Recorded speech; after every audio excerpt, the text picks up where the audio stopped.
everybody, I'm Tara from Crooked Row, and today you're going to hear lots of background noise. We have Christopher and my two littles over there fixing a fence, and we have Chris and Elijah trying to get the last remnants of our bath renovation. Our bath is almost done. We're all very excited. It's been a really tough renovation when you only have one bathroom. Yes, we have actually had to go potty in a what's called a luggable loo, and that has not been fun. That's not been fun at all. And we have been having to run to people that we know to take showers. So we are very ready to have our bathroom back. But in the midst of all of this, and even though my gardening has not been what it normally is because of these renovations, I didn't want you to forget what I always forget. Every single year, I forget to start my fall garden. Now, I don't mean planting out in the garden. I mean actually starting your fall garden. So, I wanted to remind you of the things that can be planted. Right now, we're about, let's see, last week, I think it's like the 11th of July, 12th of July, somewhere in there. And so this is the perfect time I have found for us to start our brassicas. So I'm going to start cabbage. I am going to start kale.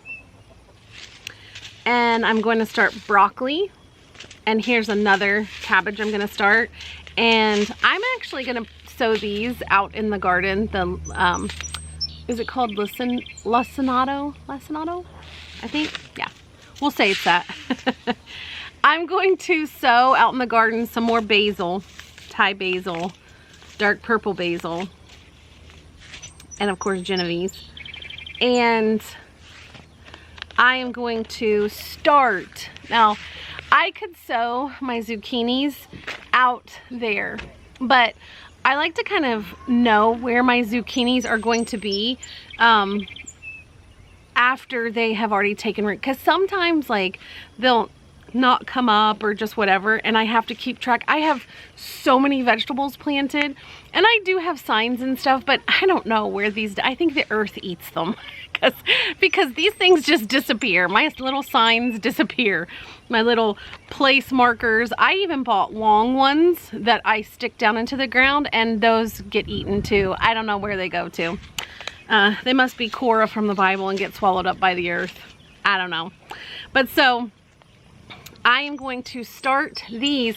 I also want to remind you that we want to start, especially if you're in a zone 6 like me, we are, I believe we're zone 6B, but 6A, 6B, it kind of bounces back and forth from gardening year to gardening year, but nonetheless, we're in a zone 6. And so the fall garden, I think, is really important because I forget to start my fall garden. And the reason why, especially with brassicas, this is really, really important for me is because I like to actually have the plants spaced, like pretty grown. Because I'll plant them up so that they're not just in the little planting trays. So you can do them when they're small and in the little planting trays.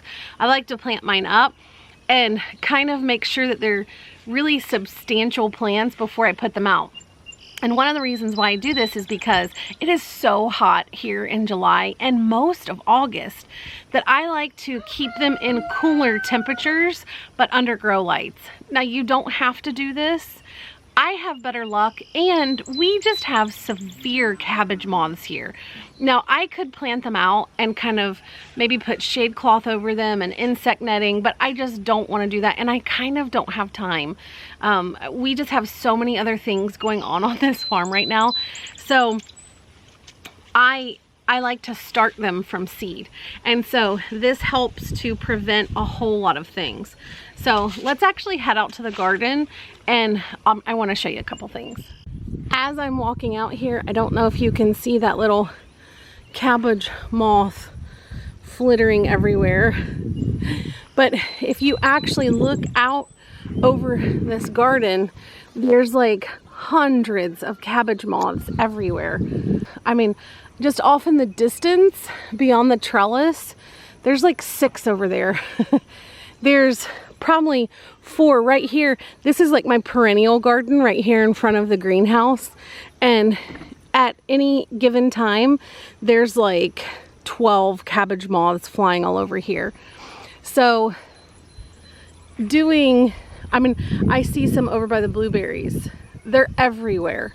So it behooves us to start our brassicas indoors. But I'm going to go ahead and I'm going to start these seeds in my trays. I'm going to put them in the house under grow lights. That's going to give me like cooler conditions than what is outside right now. It's going to help keep the cabbage moths at bay. But I have to tell you, we have cabbage moths until frost. So we'll still have to put them under insect netting. I will have more time then because we won't be under construction in our house. So I'm just gonna go ahead and start those seeds and get them under grow lights. I wanna encourage you to go ahead and start your seed. One, we tend to be in the throes of our garden and the tomatoes are producing and then we have to can them and do all of these things. If we could go ahead and start them right now, because usually people aren't in the full swing with their tomatoes just yet.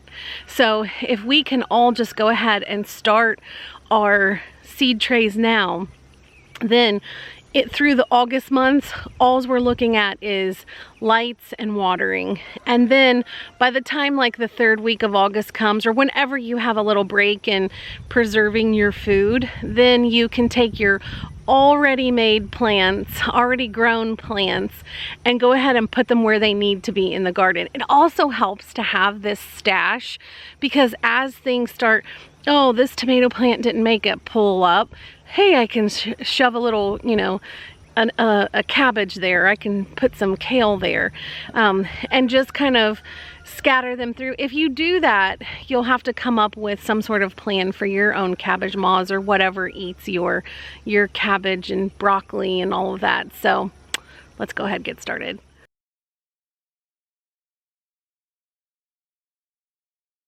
I'm gonna start with some broccoli. Actually, I'm gonna do broccoli and early cabbage in this first tray.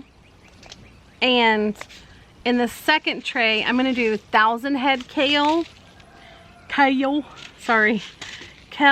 and I'm gonna plant my, I always say this wrong, lacinato. I'm gonna plant my lacinato kale in the ground. I feel like it takes heat a little bit better. And then my premium late Dutch cabbage. This one may not grow big enough because it's like, I wanna say, it doesn't say on the back of this. It's like, I know, like 100 days or something. So I don't even know why I buy things like that. We don't have the planting time for it. But it's nice to be out of the house and be outside and planting something right now. So I'm just gonna go ahead, drink my coffee, plant up my planters, and then I'll let you know when I'm done. Let's get started.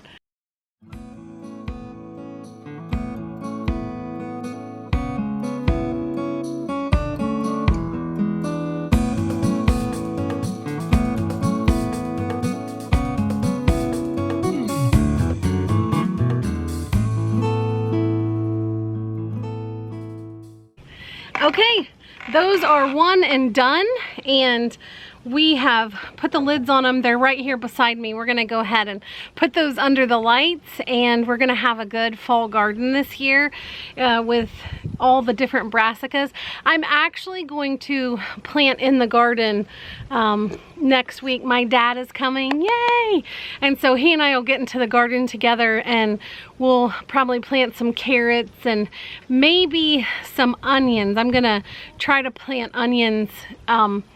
This year I'm going to try something called winter gardening, and I'm just gonna put, I haven't decided how yet, but I'm going to cover my beds and see how long I can get carrots and onions and maybe even some beets and a lot of these cool weather crops. Now, one of the keys to the fall garden is, of course, count your days till your first frost. And so a lot of people will need to, because if you're anything like us, in October we start getting really wonky weather. Like, I think it was last year we got this weird freeze and then up until December it was super warm. So we're trying to keep things like that into account, and so we might actually go ahead and invest in coverings for some of these things so that we can have season extenders, because there is nothing neater than being able to go out in like December and January and pulling a carrot out straight from your garden. Now, if this doesn't work, I mean, whatever, okay. We'll go get stuff from the grocery store, I guess. But I love being able to have fresh things straight from the garden for my kids and my family. And this is the start of, if you definitely can have 3-season gardening. When we say that 4th season, where you're like, if you're like me, where we have severe winters, we can extend the fall season. It's not like we can grow through the winter, but we can sort of maintain what we have for a bit. So if you're thinking now, it does take some planning to do that, but it's not hard planning. I mean, you can have simple structures, like kind of the simple structures that we showed you all with the netting that we put on for our sweet potatoes. You can have a simple structure where you put down the plastic over those hoops, or you can get very fancy and actually put, you know, I've seen people who have taken screen doors and put them like, built like a triangle of wood so that the door is sitting at an angle, and that just creates like a little miniature greenhouse right there in your bed.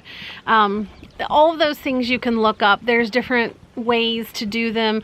There's people who do like make their own wood frame and then have the hoops actually physically attached to that frame, and then the frame is on hinges. So there's many ways to do the winter coverings, to create like little mini greenhouses.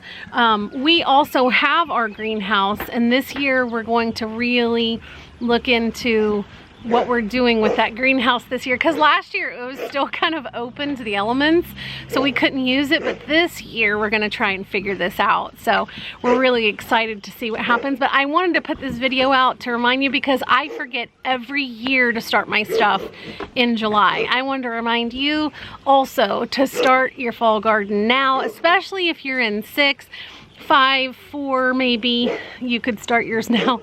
I don't know how much 4 is gonna do, but 4, 5, 6, maybe even 7, because we're all pretty close. Go ahead and start for your fall gardens, and you don't have to just do brassicas right now. There's lots and lots of other cool weather crops you can be starting right now. And again, I'm just trying to give my cool weather crops the biggest leap. I don't want them growing in the heat of summer, because they tend to bolt, and I don't want them to go to seed, so or just fizzle out. And so I'm going to get good, healthy, strong plants as it starts to dip, and I'm going to try to plant onions out, intermediate or maybe even short day onions, because we are a long day onion zone.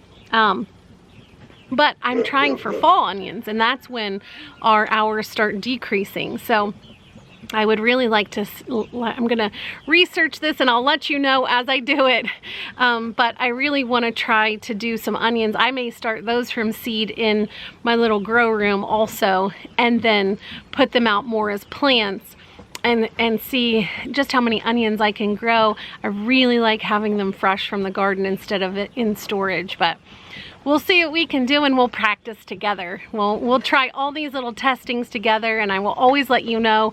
We always love to hear your comments down below. We love to read them. We always read them, don't we? Yeah. We love to hear from you. We love to hear your practices. as my sheep are coming around us. They're grazing. And so we love to hear from you. Thank you so much for watching this video. And remember, if we can plan our fall garden, anybody can. Thanks. Bye.